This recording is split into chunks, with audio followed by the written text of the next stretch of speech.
Halo para guru kebanggaan Indonesia, selamat datang di pelatihan Dampak Kecerdasan Emosional dalam Kegiatan Belajar Mengajar. Di video ini akan dibahas mengenai hal apa saja yang dirasakan ketika menerapkan kecerdasan emosional dalam kegiatan belajar mengajar, dan cara membandingkan perubahan atau peningkatan kecerdasan emosional yang sudah diterapkan guru dalam kegiatan belajar mengajar. Video ini akan terbagi menjadi dua bagian.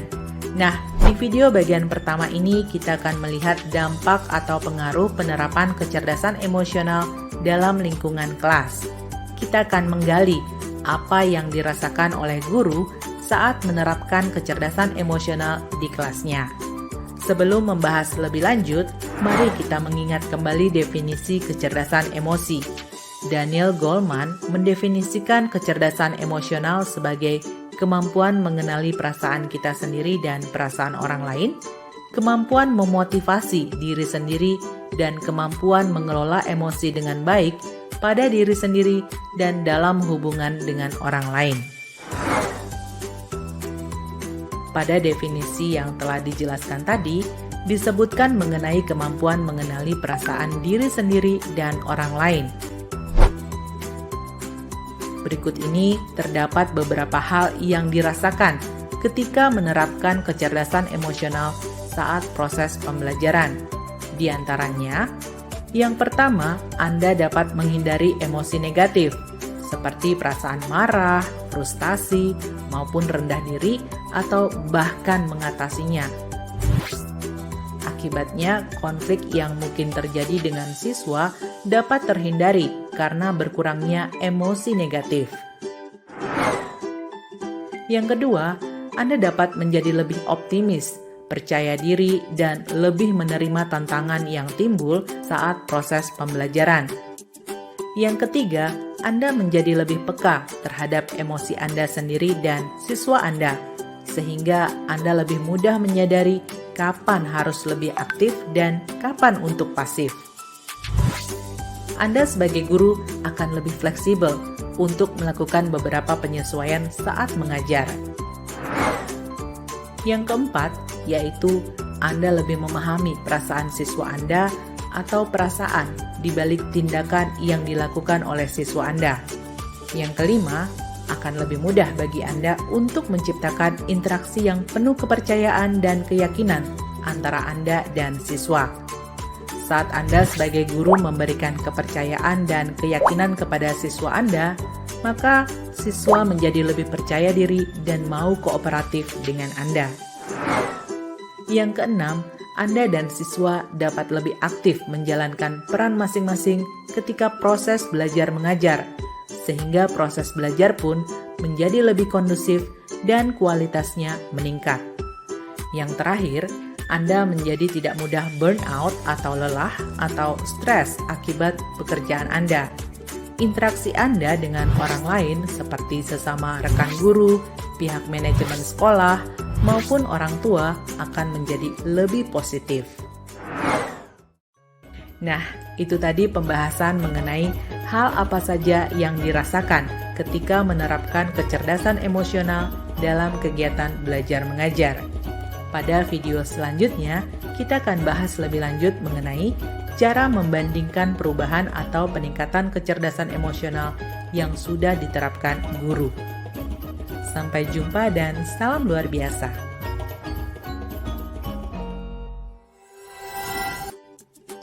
Halo para guru kebanggaan Indonesia. Sekarang Anda berada di video kedua dari pelatihan Dampak Kecerdasan Emosional dalam Kegiatan Belajar Mengajar. Di video kedua ini kita akan membahas cara membandingkan perubahan atau peningkatan kecerdasan emosional yang sudah diterapkan guru, sehingga diketahui bagaimana perbedaan kelas tersebut akan terlihat, terdengar, berperilaku sebelum dan sesudah penerapan.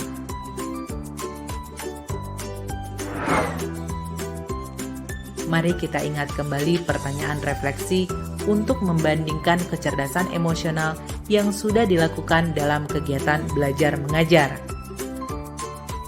Bagaimana kehadiran Anda sebagai guru dalam pengajaran?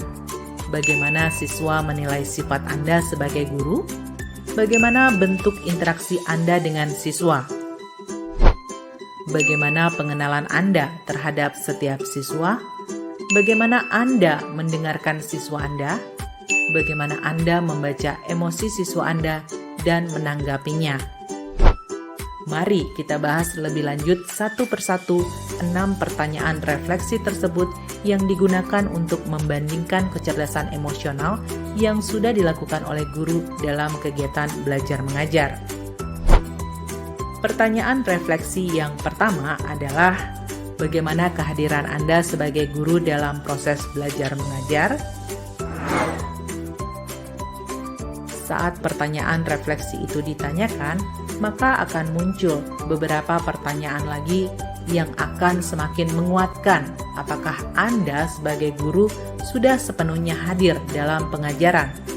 Tanyakan kepada diri Anda, seberapa sering saya merasa bahwa saya menggunakan kata-kata yang tepat sesuai dengan keadaan dibandingkan menggunakan skrip atau narasi yang sudah saya buat? Seberapa sering saya siap mengajarkan pada siswa apa yang telah saya pelajari? Seberapa sering saya bernegosiasi dengan siswa terkait pengaturan waktu dalam proses pembelajaran? Seberapa sering saya bernegosiasi dengan siswa terkait materi pelajaran? Dan seberapa sering saya memiliki materi pelajaran yang mungkin tidak saya gunakan? Semakin sering Anda melakukan hal-hal tersebut, berarti Anda sepenuhnya hadir dalam proses pengajaran Anda. Masuk ke pertanyaan refleksi kedua, yaitu bagaimana siswa menilai sifat Anda sebagai guru. Kecerdasan emosional yang diterapkan adalah cerminan sifat Anda di mata seorang siswa. Mari pikirkan kembali, sifat apa saja yang ingin Anda tunjukkan pada siswa? Apakah sifat berempati, responsif, atau terbuka? Sifat apa saja yang mungkin dirasakan oleh siswa terhadap Anda sebagai guru? Apakah seorang pendengar yang baik, mampu mengenali siswa, atau sosok yang perhatian? Nah, itulah penggunaan kecerdasan emosional dalam proses pengajaran Anda.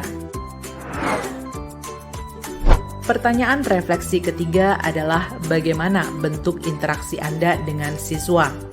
Kecerdasan emosional yang Anda terapkan menunjukkan bentuk interaksi Anda dengan siswa. Analogi manakah yang paling sesuai untuk menjelaskan hubungan Anda sebagai guru dengan siswa? Apakah penegak hukum dan tersangka? Atau pengasuh bagi orang-orang rentan? Atau guru dan pengikut? Atau pemandu wisata dan peserta bus wisata? Nah, kualitas atau sifat apa yang tergambarkan melalui analogi itu? Bagaimana perasaan yang timbul dalam diri siswa Anda berdasarkan analogi tersebut? Itulah dampak dari kecerdasan emosional yang Anda terapkan selama Anda mengajar terhadap perasaan siswa. Pertanyaan refleksi yang keempat adalah, bagaimana pengenalan Anda terhadap setiap siswa Anda? Kecerdasan emosional membantu Anda lebih mengenal siswa. Coba ingat kembali beberapa kejadian ketika Anda sedang mengajar di kelas. Seperti, apakah Anda membuat kontak mata dengan seluruh siswa di kelas? Apakah kontak mata tersebut lebih sering pada siswa tertentu? Mengapa? Apakah Anda mengenal nama siswa Anda? Bagaimana Anda mengetahui nama mereka? Ketika Anda mampu melakukan kontak mata dengan semua siswa dan mengenal atau menyebutkan nama siswa, maka Anda sebagai guru telah menerapkan kecerdasan emosional. Kita lanjut ke pertanyaan refleksi kelima, yaitu bagaimana Anda mendengarkan siswa Anda? Kecerdasan emosional membantu Anda lebih aktif mendengarkan. Mari diingat kembali beberapa hal tentang pengajaran Anda yang terakhir kali, seperti seberapa sering Anda memberikan pertanyaan terbuka atau pertanyaan tanpa jawaban iya atau tidak pada siswa, seberapa sering menyampaikan kembali perasaan yang siswa sampaikan, Seberapa sering Anda menunjukkan rasa empati melalui perkataan? Seberapa sering Anda mengklarifikasi atau memastikan perkataan siswa Anda? Ketika Anda telah sering melakukan tindakan-tindakan tersebut, maka Anda telah mampu aktif mendengarkan siswa dan menerapkan kecerdasan emosional, dan siswa menjadi lebih terbuka kepada Anda sebagai guru. Masuk ke pertanyaan refleksi yang terakhir, yaitu bagaimana Anda membaca emosi siswa Anda dan menanggapinya. Kecerdasan emosional membantu Anda untuk membaca emosi atau suasana hati di kelas. Mari ingat kembali beberapa hal dalam proses pembelajaran terakhir yang Anda lakukan, seperti apakah Anda menyadari perasaan setiap siswa? Bagaimana Anda dapat menyadari perasaan tersebut? Melalui pesan nonverbal siswa atau melalui ekspresi wajah siswa? Bagaimana Anda merespons perasaan dari siswa tersebut? Ketika Anda sebagai guru mampu mendeteksi suasana hati setiap individu dan mampu meresponsnya dengan baik, maka Anda telah mampu menerapkan kecerdasan emosional.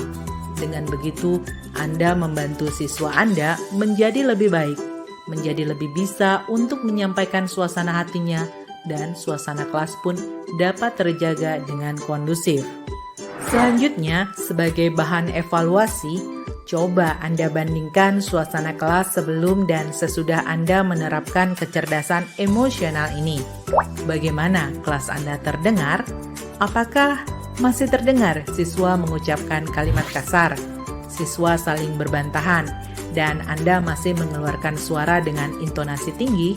Atau sebaliknya, apakah sekarang kelas Anda terasa lebih tenang, teratur, siswa bergiliran berbicara, menghargai orang yang sedang berpendapat, satu berbicara dan yang lain mendengarkan, mengajukan pertanyaan dengan sopan, berbeda pendapat tetapi dapat menyampaikan perbedaan dengan bahasa yang santun, berbicara saat diizinkan dengan suara yang lembut.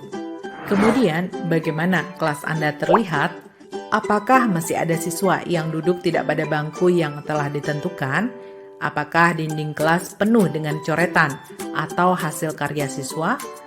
Apakah kelas terlihat kotor dan banyak sampah, atau bersih dan semua barang ada pada tempat yang semestinya?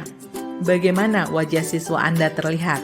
Murung, sedih, marah, atau terlihat lebih ceria, penuh senyum dan semangat?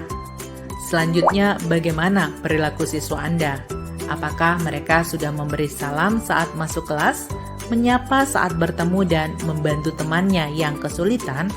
Sudahkah mereka menghargai walau berbeda pendapat? Apakah mereka mendengarkan dengan seksama penjelasan guru, mengerjakan tugas sesuai instruksi, dan mengumpulkannya tepat waktu?